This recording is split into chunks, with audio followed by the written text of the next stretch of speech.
Hello and welcome दोस्तों। आप सभी लोगों का एक बार फिर से बहुत स्वागत है द अनटोल्ड सीक्रेट्स चैनल पर। दोस्तों, अभी कुछ महीने पहले मैंने एक वीडियो डाली थी द हॉरर स्टोरी पार्ट 1 और जिसकी प्रतिक्रियाएं बहुत ही ज़्यादा अच्छी आई हैं। मैंने उस वीडियो के माध्यम से आप लोगों को ये बताने की कोशिश की थी कि ढेर सारी अजीब चीज़ें हमारे आसपास होती रहती हैं और अगर ऐसी ही चीज़ें आपके या आपके जानने वाले की ज़िंदगी में हुई हैं तो हम लोगों से साझा ज़रूर करें। और आप लोगों ने बहुत सारी स्टोरीज़ हमें भेजी, जिसमें से 2 स्टोरी ऐसी थी जो कि बहुत ही ज़्यादा अजीब थी, स्वर्ग और नर्क। तो आज यही स्टोरी मैं आप लोगों से शेयर करने वाली हूँ, तो ज़रूर सुनिए कि आखिर हुआ क्या। दोस्तों, आज की पहली कहानी हमें सुमिता शर्मा ने छत्तीसगढ़ से भेजी है। उनका मानना है कि ये इंसिडेंट उनकी लाइफ में किसी नर्क से कम नहीं था, इसलिए उन्होंने अपनी स्टोरी का टाइटल ही नर्क रखा है। सुमिता बताती है कि आज से करीब 20-22 साल पहले जब मैं 23 साल की हुआ करती थी, मेरी नई नई शादी हुई थी। मुझे सर दर्द की शिकायत रहा करती थी। ये सर दर्द अभी कुछ महीनों से नहीं था, बल्कि बचपन से ही था। कभी होता, कभी बंद हो जाता, कभी फिर दोबारा होने लगता। काफी डॉक्टर्स को भी दिखाया गया, लेकिन डॉक्टर यही कहते कि सब कुछ नॉर्मल है, आपको कोई प्रॉब्लम नहीं है। लेकिन सर दर्द हमेशा रहा करता था, कभी होता और कभी अपने आप बंद हो जाता। ढेर सारे नीम हकीमों को भी दिखाया गया, लेकिन सब लोग यही कहते कि सब आम है, आप में किसी भी तरीके का कोई रोग नहीं है। मैं बड़ी कंफ्यूज हो जाया करती थी और फिर धीरे धीरे मैंने इस चीज को इग्नोर करना शुरू किया और एक दिन ऐसा आया जब मेरी शादी हो गई। अभी शादी हुए मेरे कुछ महीने ही हुए थे और मैं अपने पति के साथ अपने ससुराल में बहुत अच्छे दिन बिता रही थी, लेकिन होने को कुछ और ही मंजूर था। एक रात मुझे इतना तेज सर में दर्द हुआ कि मैं पागल हो गई। मैं चीखने चिल्लाने लगी। तभी मुझे मेरे पति ने हॉस्पिटल एडमिट करवाया।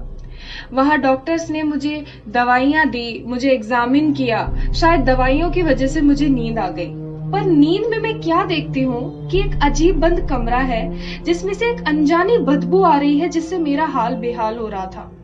मुझे पकड़ रखा था बड़ी बड़ी मोटी जंजीरों से और सामने से 2 बड़े अजीब आदमी आ रहे थे, जिनका रंग बेहद ही काला और वो दिखने में बेहद भद्दे लग रहे थे और उनसे एक अजीब सा डर लग रहा था। और वो मुझसे कह रहे थे कि उठ गई तू, चल अब सोने की बारी नहीं, जागने की बारी है। और उन्होंने मुझे एक गड्ढे में डाल दिया जो कि कीचड़ और सांप बिच्छू से भरा हुआ था। मैं बहुत ज्यादा डर रही थी क्योंकि बचपन से मुझे सांप से बहुत डर लगता था।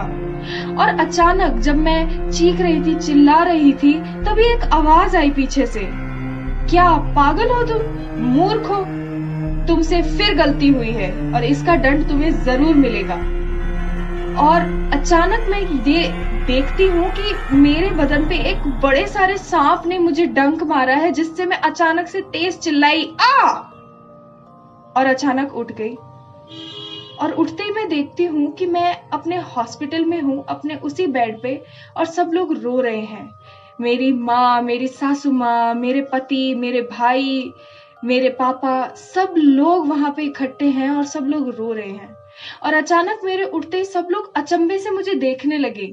और जब डॉक्टर को बुलाया गया तो डॉक्टर अचानक से शांत हो गया और कहने लगा कि ये कैसा जादू है, ये तो एक मिरेकल है, ये कैसे उठ सकती है, ये तो बिल्कुल डेड थी।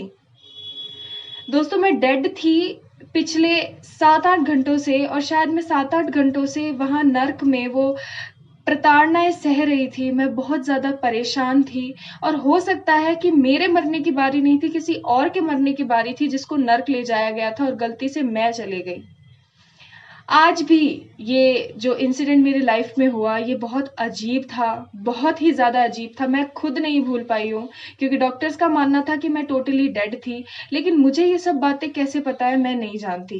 क्या मैं अनकॉन्शियस होके कोई सपना देख रही थी या फिर कॉन्शियसली मैं पागल, या मुझे कोई साइकिक अटैक्स आते थे, मैं आज तक नहीं समझ पाई। तो दोस्तों, ये थी सुमिता शर्मा जी की कहानी और अभी हम आगे बढ़ते हैं एक और कहानी की तरफ जिसका टाइटल है स्वर्ग, जो कि हमें दरभंगा बिहार से रवि पाठक जी ने लिख के भेजी है।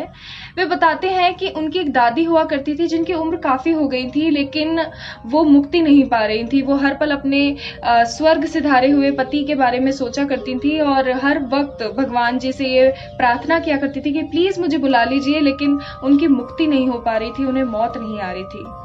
और फिर एक सुबह ऐसी आई जब सब सोकर उठ गए थे पर उनकी दादी नहीं उठी।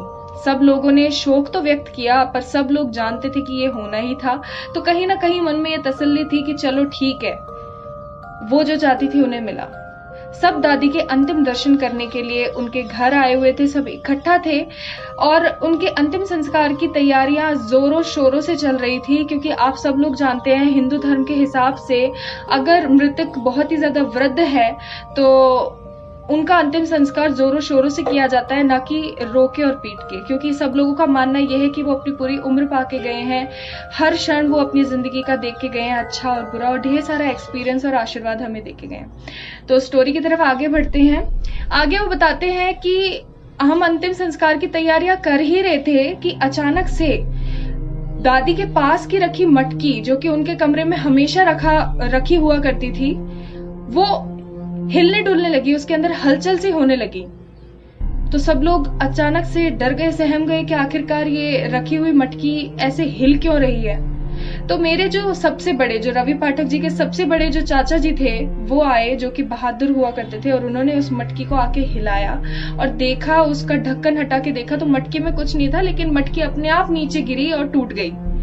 सब लोग उस मटकी को देखने लगे कि आखिर इसके अंदर था क्या, इसमें तो कुछ नहीं था, फिर ये हिल कैसे रही थी। सब लोग अचंभे में खड़े थे कि अचानक दूसरा अचंभा ये होता है कि दूसरे कमरे में जो अंतिम क्रिया के लिए जो उनकी दादी माँ की डेड बॉडी रखी हुई थी, वो अचानक से जाग गई और उसके अंदर दादी माँ सबको बोल रही थी कि अरे इधर उधर मत भागो, क्योंकि लोग डर के भागने लगे।